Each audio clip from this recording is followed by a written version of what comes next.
Play ஆஃப்க்கு சூடுபிடிக்கும் IPL களத்தில் CSK அணி ஜிடியிடம் தோல்வியடைந்துள்ளது. ஆனாலும் இப்போட்டியில் பல சுவாரஸ்யமான நிகழ்வுகள் நடந்துள்ளது.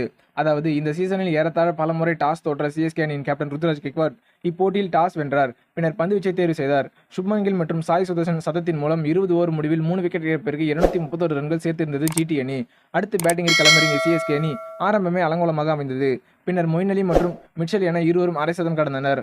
ஆனால் கடைசி வரை போராடி 8 விக்கெட் இழப்பிற்கு 196 ரன்கள் மட்டுமே எடுக்க முடிந்தது சிஎஸ்கே அணி. இதன் மூலம் 35 ரன் வித்தியாசத்தில் ஜிடி அணி வெற்றியை பதிவு செய்தது.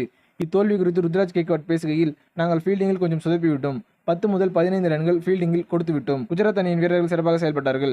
கில் மற்றும் சாய் சுதர்சன் என இருவரும் நல்ல ஷாட்டுகளை ஆடினார்கள். இருப்பினும் நாங்கள் விக்கெட் எடுக்க தவறிவிட்டோம். அடுத்த போட்டியாக ராஜஸ்தான் ராயல்ஸ் அணியை சென்னை மைதானத்தில் சந்திக்க உள்ளோம். ராஜஸ்தானை வீழ்த்துவது அவ்வளவு எளிதான விஷயம் அல்ல. அது மட்டுமல்லாமல் ராஜஸ்தான் அணிக்கு எதிரான போட்டி இரவு போட்டியாக இல்லாமல் பகல் போட்டியாக அமைந்துள்ளது எனவும் அவர் கூறியுள்ளார். அது மட்டுமல்லாமல் இப்போட்டியில் சுவாரஸ்யமான நிகழ்வு என்னவென்றால், தோனி பேட்டிங்கில் களத்திற்கு வந்து விளையாடும் அந்நேரத்தில் ரசிகர் ஒருவர் ஆடுகளத்தின் உள்ளே நுழைந்து தோனியிடம் நெருங்கி ஓடினார். அப்பொழுது தோனியும் அவருடன் ஓடிப்பிடித்து ஆடுவது போல ஓடினார். பின்னர் ரசிகர் தோனியின் காலில் விழுந்தார். உடனே மைதானத்துக்கு வெளியில் நின்றிருந்த கிரவுண்ட்மேன்கள் உடனேயாக ஓடி வந்து ரசிகரை அழைத்துச் சென்றனர்.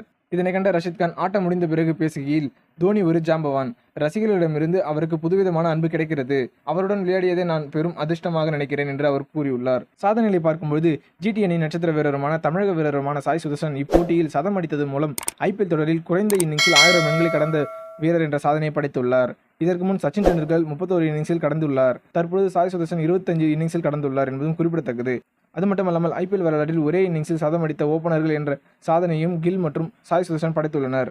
இத்தோல்வியிலும் நல்ல விஷயம் என்னவென்றால், நெட் ரன் ரேட் அடிப்படையில் சிஎஸ்கே அணி புள்ளிப்பட்டியலில் 4வது இடத்தில் உள்ளது என்பதும் குறிப்பிடத்தக்கது.